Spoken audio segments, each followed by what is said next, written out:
Hello, everybody. This is Rena McCoom. I'm here with Cassie Brown. Hello. All right, and this is our series on helping women get going in their businesses, and that's exactly what she does. She's like a genius at it.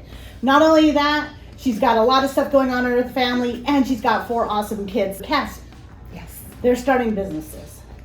What did you do to get started? Like, how did you find the courage to even do something like your own business? Oh my gosh, that's one of my favorite questions because I was scrappy AF. I decided, and there's the decision, and then there's the conversations that are going on in your head where you're your own worst critic. And it's not even other people that are attacking you. It's your internal art. Self-attack. That's right. Oh no, I can't stop. Okay, Yeah. I get it. And it's just identifying and understanding what that is, and then staying the course and doing it anyway. So, when my first business that I started was wedding photography. So I didn't go to school for photography. I went to school for business. I got my MBA. I had a corporate job. I left it. I helped my family business to grow and scale and sell. And then it was one of those things. My husband was like, "What are you going to do now?" And I wanted to be creative, and I took pretty good pictures. So I was like, well, let's give it a shot. And I didn't go to school for photography. I wasn't a master of photography, so I had a lot of imposter syndrome. I did some research. I tried to volunteer for other professional photographers. And Well, let's look down that. Okay. Imposter syndrome. What was going on with you? How did you feel it, and did it stop you? No, it or didn't what, stop. what were the things you had to overcome with that? So I'm really emotional, right? But I'm also very analytical and logical. So the logical part of my brain kicked in into what can I control? I can control my education, and I can control closing the gap of why I was feeling so new or inadequate or didn't have as much knowledge as these masters. So it was, I think, an armor of protection is to recognize I was having that internal battle. So what was my defense? Learn the settings of a camera. So, the professional photographers wouldn't even let me volunteer and shadow them.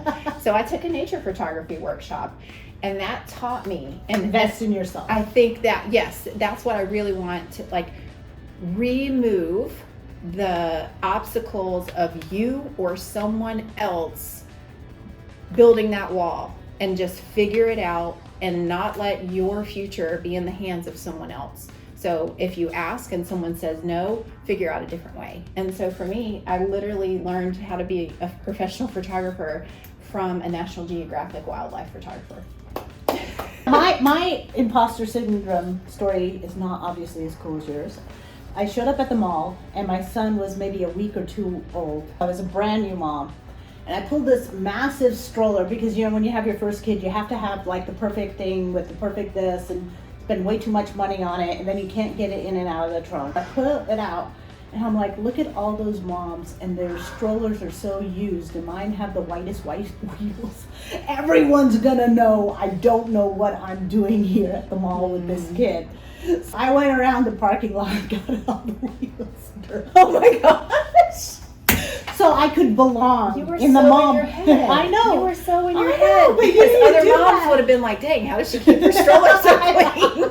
Yeah, if I was a real mom, I would have impressed them, but I didn't know that at that point. Yeah. You're trying to look like the perfect mom. I was like, oh, I need to have a used stroller look. And so, it's funny the things that trip up your confidence. Yeah.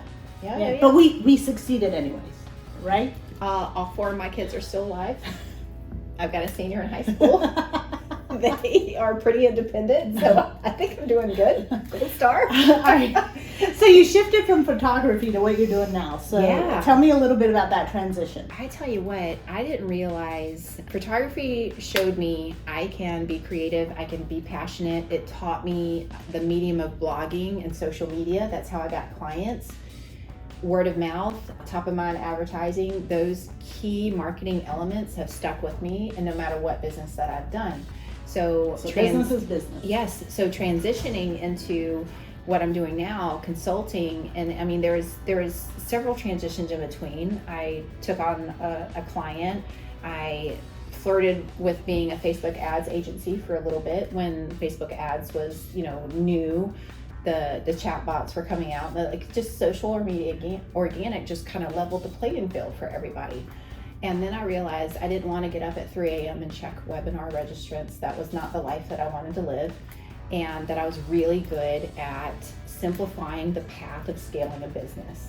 So when I took my first consulting client, they were barely making 6 figures, and I got them to over $1 million in 18 months. And that's when I was like, maybe there's something to this. But even now in the business that we're in with systems and operations, I don't see myself, like, it's so interesting that you asked me that question. I'm now seeing this parallel. I didn't see myself as a professional photographer. I don't see myself as a systems person. I just see myself as someone who can see the whole battlefield and all of the little obstacles and distractions, and then what's the clear path to accomplish the goal that they want to create.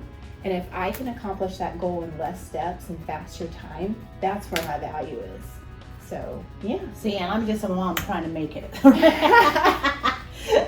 Moms don't have time to F around. That's right. Really right. what it comes down to, where it's like, let's look at all of here, boom, boom, get it done, people. Gotta go get the kids. Yeah, kids are waiting. Yeah, my goal was to be a stay-at-home mom with a lot of cash and be a work-from-home mom with a lot of time. I wanted that perfect balance of where I had time, but I also had the money, because working as an electrical engineer, I had to ask for vacation. Like, actually tell people I was going to be gone a month. I'm like, kidding. And they could say yes or no. Yeah, too much power. 3-hour work week. You did 3-day work week. 3 days. That's right. I'm sorry. You know what? We're gonna close the gap. We'll get to 3 hours. All right. 3 hours, 3 days a week. That's what you meant. Potato. That's right. I'm putting words in her mouth. Okay, 3-day work week. How did that come along? Really, just an idea. Me and my business partner, we had met in a different program we were contracted to coach in, and we realized we worked really well together. And she's systems, and I am alignment of vision and action. And we had someone ask us the question, what does it look like to work with you? And in answering that question, we mapped out what it would look like for them to work with us. And I also told my business partner, Rhonda, what would it look like for us to have a 3-day work week? And it was just the asking in that question. It didn't happen overnight. I had already started taking my Fridays back, so I had already got down to 4. Sometimes it creeped over into Fridays, but it just, gradually happened. And now it's incredible. It's more of a habit, and you still have things like, no matter what you do, I think there's a little bit of grace and planning. Like, you do your best. It's not a set in stone. Like, we give ourselves flexibility. I'm on a special project right now that fills in on Monday and Friday, because it's just the flexibility. The flexibility is there. But it was just daring to ask the question and knowing that it was possible, and just taking those little micro daily action steps to make it happen. Yeah, so I think that's the whole thing, that you get the concept in your head, and honestly, we're only here for a really short period of time. So the more that you can enjoy the things that you really love. And for me, I think the biggest thing as a woman is self-care. Like, what fills your cup? Because so many of us have empty cups, and we're trying to fill cups. And so this concept of a 3-day work week, where me, it was like 3 hours in the morning and 3 hours in the evening, and I wanted the day to myself. So not working more than 6 hours, and not sitting in that, position or So doing yoga in the middle of the day, doing Pilates, getting my stretching done, like just all those little self-care things, that actually is pair bonding. It's actually raising your estrogen, which is making you a much nicer person, much happier person. So self-care, I think, is critical. So this 3-day idea is like bing, bing, bing. Yes, and that's the thing. That's what you'll do with your extra time. I used to obsess over productivity, and where it's like, it's not efficient. And just like imposter syndrome, that it gets in your head, especially when you're a mom, you can be like, oh my gosh, I'm being interrupted. This is taking longer than I wanted it to take. Like, it's just this ripple effect. And I would be frustrated with my family, or I would notice like the feelings or the tension when the kids got home from school. And then it was like, that's not fair to them. It's not fair to me. You know, they're not enjoying this environment. I'm not enjoying this Yeah, environment. because the kids are going to internalize your Exactly. emotions It's not- like they're the cause. So, yeah. What Get was- happy, people. Get happy. What was the cause was me trying to like make everything efficient and not respect self-care or creative white space, which is where our brains are not just firing all the time. Because, you know, we reach a capacity level where we are just done. And if we don't respect that boundary with ourselves, no one else will. We teach people how to treat us, right? And for me, it was an open space into what does hot yoga look like? What does meditation look like? And an exploration, what does it look like for me to read more books? And I started including myself into the people, that category of people that I serve. I got to be important too. And I know you've been on a weight loss journey. When that clicked into place, I lost 50 pounds. Now, did it happen overnight? No, it happened 2 pounds at a time, making those decisions in the time every day.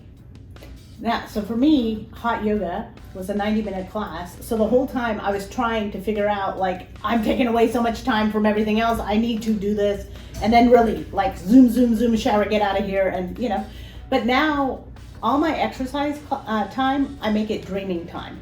So anytime I'm frustrated or whatever, I'm like, what was going to make me happy right now? And so one of my big goals this year is to climb Mount Fuji. I just picture myself hiking up Mount Fuji and what that's going to be like, and what the view is going to look like. And so anytime I go into something frustrated, I'm like, okay, it's time to start dreaming and remember why I'm doing this. I love that. You know, the power of our mind and visualization. Like, okay, it's going to get woo, you guys. So when No, this is real. This is a secret sauce that everyone has hidden it's from true everybody. though, the thoughts in your head, you are manifesting power and you're putting that energy out into the world. Like, I don't have any scientific data. I can't tell you why. It just is. And it's interesting that you mentioned that, because there was something even when I stumbled into hot yoga because I didn't realize, I got tricked into hot yoga because my gym only listed it as yoga classes, but they failed to mention that It ain't real yoga until it's hot yoga. every class was hot yoga. So like I just didn't know. But I was also swimming, and when I would swim, every single stroke, I had created some affirmations for myself. And so it was like, and I was like, in my mind, I'm saying these things, future pacing what I want, like laying that mission. And that, I know it seems weird, but it got me But that's through. why all the cool things happen to us. Yeah, it got me through, like, it got me through those laps. It got me through that time. And when I was in the sauna, like, oh my gosh, I would do the same thing. So like, it's claiming your future, but also like what you want to be. I want to be happy. I want to be grateful. I want to be full of grace and loving and forgiving. And like, that is the Enjoy operation. all the juice in life. Every juice that this minute has. Oh my gosh, this Yes. is so good. Yes. All right, as we wrap up, what's one thought as a mom of four, as successful as you are, as many challenges as you've had, what's one thought that every woman that has a business needs to know? So it's interesting. As a woman, I feel like the best advice I've been able to give my kids, it's two things. The quicker that you can learn to not care what other people think of you, the more free you will be. Yeah. So that's number one. And actually, this number two is I had a conversation with my son, and he is a little self-conscious, and he's very emotional like I am too. And so, but men don't necessarily share it. And I told him that he needs to know and understand that is all of the things that he's feeling self-conscious about at any moment in time, anywhere in the world. Over 90% of the population is feeling exactly the Probably same. 98. Yeah. I mean, we're all human, and we all want to be loved and accepted and feel seen and heard and understood. And so even those people who are just mean and nasty, they're mean and nasty because they're lonely and they can't trust to be vulnerable to other people. And a lot of people will, like, you'll never hear them share that or see it. But as I was sharing this with my son, I saw the relief like in his body language. And it's almost like he never said those words to me, like, Mom, I'm feeling this way. And I think sometimes as women, we feel like we have to put on a brave face in a masculine world where it's like, we have to be tough, we have to be all of this type of stuff. But also we get to acknowledge that we're human and we have feelings. And for me, the fact that I have feelings and that I'm an empath and I am a sensitive soul, that became my greatest superpower. So what you're most subconscious about is probably an untapped power resource for you. Absolutely. Your struggle is your strength. And you know, and I honestly believe our mission in this world is to find our human family, because sometimes our blood family doesn't quite get it. And sometimes the people in our space, our teachers and the mentors that we were given, especially in childhood, don't get it. It's your job, I feel, to go and hang out with the people that see the light in you and the good in you and the joy in you. I was hanging out with my best friend from high school and my sister. They're both talking about me in the car while I'm sitting in the car. They're saying such great stuff. I'm like, just keep driving, keep driving. But that's the people you need to be around, where every single success in high school, they're rehearsing and they remember it. Yes. Instead of every dumb thing I've done. I am going to make it a priority to be around people like this. I think that's what investing in yourself, when you're with people that invest in themselves, you end up with these people that just don't have time to be nasty about what they think because they're so on their mission. Yes, and it's about, like, I have one of my dear friends, she says love is accountability. And so it's not just not being nasty and being positive and uplifting, but it's also being true and honest, where it's like, you told me this is what you want for your life. Are these decisions that you're making, or actions that you are or are not taking, supporting what you, because I love you and I want to see you win. So it's a level of accountability. Yeah, I see your higher self. I see your successful self, and I see your future paced affirmation self. Absolutely, they love you. That's on top of Mount Fuji. Summit, baby, summit. To call you out on your BS. Yeah, that's the people I want in my life.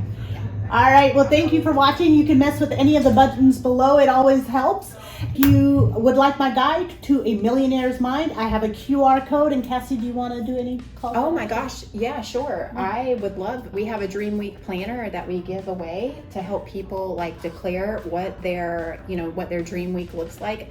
I know I talk about a 3-day work week, and so for some people, they're like, God, I would just like one day off. I would like to take the weekend off. Like, everyone has their own Dream Week, so we have some resources and training that would be amazing. I'd love to share. Get a Dream Week and to go as far as you can, and the further you get, the better you'll be able to see. Amen. I always say, like, you go up the mountain and the view changes.